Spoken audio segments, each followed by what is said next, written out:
आप सभी को राधे राधे। आज हम सुनेंगे तुलसी विवाह की व्रत कथा। एक बार भगवान शिव ने अपने तेज को समुद्र में फेंक दिया था। उससे एक महातेजस्वी बालक ने जन्म लिया। यह बालक आगे चलकर जलंधर के नाम से पराक्रमी दैत्य राजा बना। दैत्यराज कालनेमी की कन्या वृंदा का विवाह जलंधर से हुआ। जलंधर महाराक्षस था। एक बार उसने माता लक्ष्मी को पाने की कामना से युद्ध किया, परंतु समुद्र से ही उत्पन्न होने के कारण माता लक्ष्मी ने उसे अपने भाई के रूप में स्वीकार किया।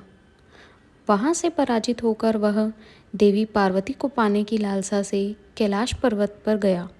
भगवान देवादिदेव का ही रूप धरकर माता पार्वती के समीप गया, परंतु माँ ने अपने योग बल से उसे तुरंत पहचान लिया तथा वहाँ से अंतर्ध्यान हो गई।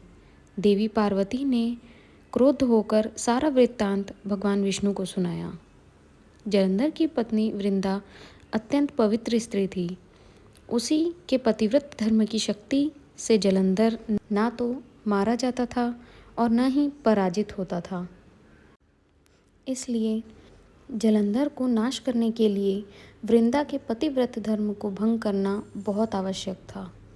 इसी कारण भगवान विष्णु ने जलंधर का वेश धारण किया, जिस कारण वृंदा का पतिव्रत धर्म नष्ट हो गया और ऐसा होते ही जलंधर की शक्ति कम होते गई और आखिर में वह युद्ध में पराजित हुआ और मारा गया। इस सारी लीला का जब वृंदा को पता लगा तो क्रोधित होकर भगवान विष्णु को श्राप दे दिया, जिस कारण वह पत्थर के बन गए।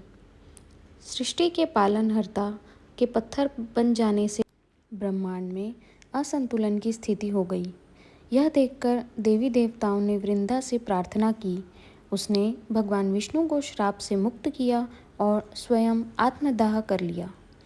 जहाँ वृंदा भस्म हुई वहाँ तुलसी का पौधा हुआ। भगवान विष्णु ने वृंदा से कहा, वृंदा, तुम अपने सतीत्व के कारण मुझे लक्ष्मी से भी अधिक प्रिय हो गई हो। अब तुम तुलसी के रूप में सदा मेरे साथ रहोगी। तभी से हर साल कार्तिक महीने में देव उठनी एकादशी के दिन तुलसी विवाह के रूप में मनाया जाता है।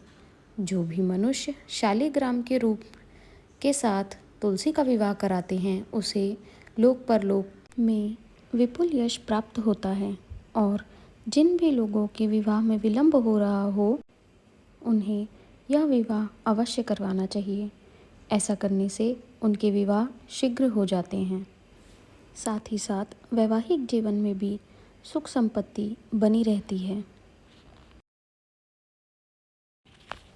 अगर आपको ये वीडियो पसंद आई हो तो इसे please like, share and subscribe ज़रूर कीजिएगा।